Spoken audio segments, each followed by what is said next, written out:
পায়ের তলায় যাদের সর্ষে তাদের বাড়িতে ধরে রাখা খুবই মুশকিলের। সেই জন্যেই এক শীতের ভোরে আমরা আবার বেরিয়ে পড়েছিলাম নর্থ বেঙ্গলের উদ্দেশ্যে।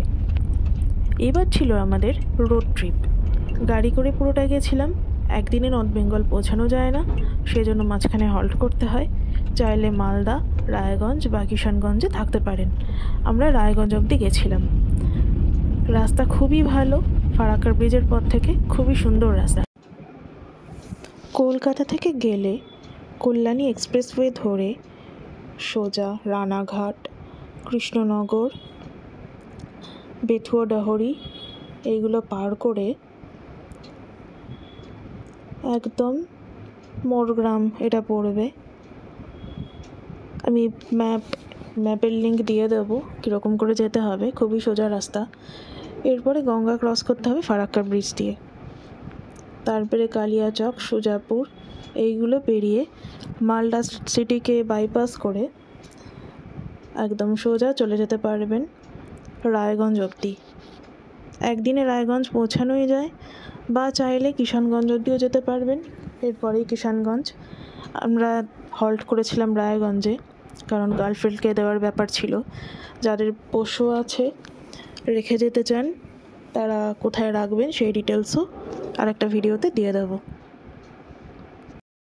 রায়গঞ্জে আমাদের এক রাতের আস্তানা। এই হোটেলটার নাম হোটেল বিনায়ক। রুমটা বেশ স্পেশিয়াস। রুম রেন্ট ডেসক্রিপশন বক্সে দিয়ে দিচ্ছি। এটা হয়তো ভ্যারি করে, বলতে পারছি না। একবার ওদের ফোন নাম্বারও দেওয়া রয়েছে, ডেসক্রিপশন বক্সে দেখে নেবেন, ওদের সাথে কথা বলে নেবেন।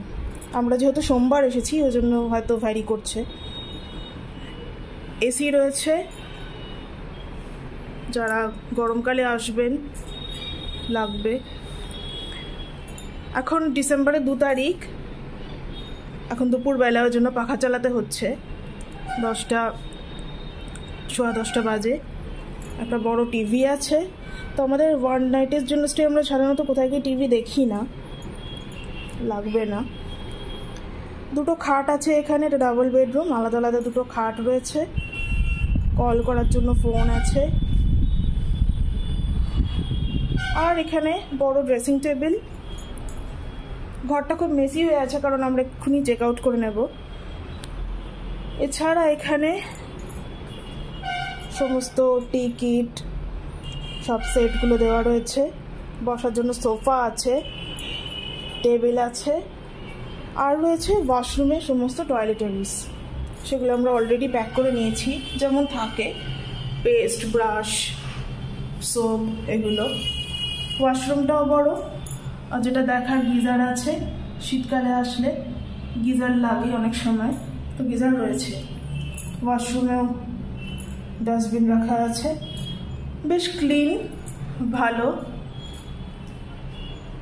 এখানে থাকতে পারেন যারা নর্থ বেঙ্গল যাচ্ছেন, স্পেশালি দার্জিলিং সাইডে বা ডুয়ার্সের দিকে। কলকাতা থেকে আসার সময় 1 নাইট স্টে করার জন্য এটা কিন্তু একটা ভালো অপশন হতে পারে। এখানে একটা বড় জানলা। এদিকটা এখন রোদ আসছে। আমরা এক্ষুনি চেক আউট করে যাব, আমাদের আর তো দরকার নেই, কিছু লাগবে না।